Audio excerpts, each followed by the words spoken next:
I want to ask you, and actually you mentioned the people that you worked with, because I think it's important to acknowledge that there are a lot of people out there going through the same struggles that Lamar went through, and I know one of the reasons why you wanted to share your story is because... I mean, yeah, it's important for everyone that's dealing with addiction to know that they're not by themselves in that fight, because it's a tough fight, and we're gonna be fighting that fight the rest of our lives.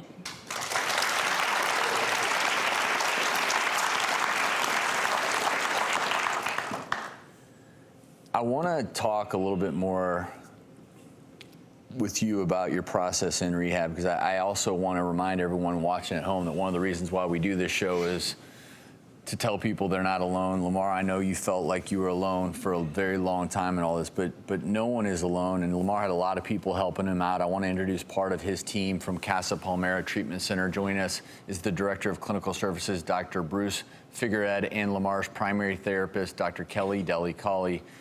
Thank you both for joining us, and also for allowing Lamar that time that he so desperately needed.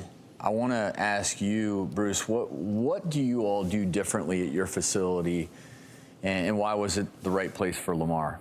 We individualize their treatment. We provide them with the tools to start the road to recovery, including individual therapy, group therapy, relapse prevention, as well as holistic-based treatments. And this combination of services allows us to treat the patient individually. It's also important for people to understand that substance abuse, many medical conditions are stress-induced. When you learn the tools to deal with the stresses of everyday life, that sets you on the path to recovery. And I think that's what really separates Casa Palmera from other facilities. Kellie, you have worked with Lamar before, so you knew each other. Mm-hmm.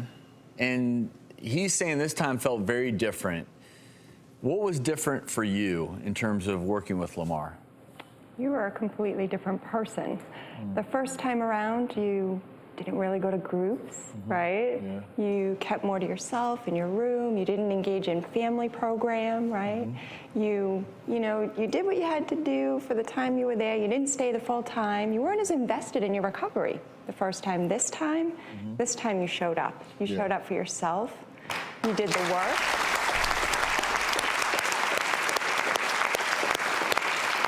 You were motivated. You participated. And you started to heal. Yeah. Thank you. And was there a turning point? Absolutely. He wrote his step one. So what step one is, everybody, is you do an autobiography. So you really start with the different events in your life, starting from the first time alcohol or drugs or whatever substance of abuse it is, how it entered your life, how that interacted with your life, and then your own substance abuse and how that interacted with your life. You do your whole story. Yeah, I got a lot off my shoulders with that first step. And I think that's what kind of helped propel the rest of my stay at Casa. And so you rewrote it to go from your head to your heart. Yeah. And that's how you got in here. Yeah. And that's where the true healing starts. Yeah. Yeah. And you did a great job. Thank you. So it takes... How'd you make that leap from kind of the head to your heart? I just wanted it, bro. When you're not high, it's amazing that when you put your mind to something, what's the results you get. That and God.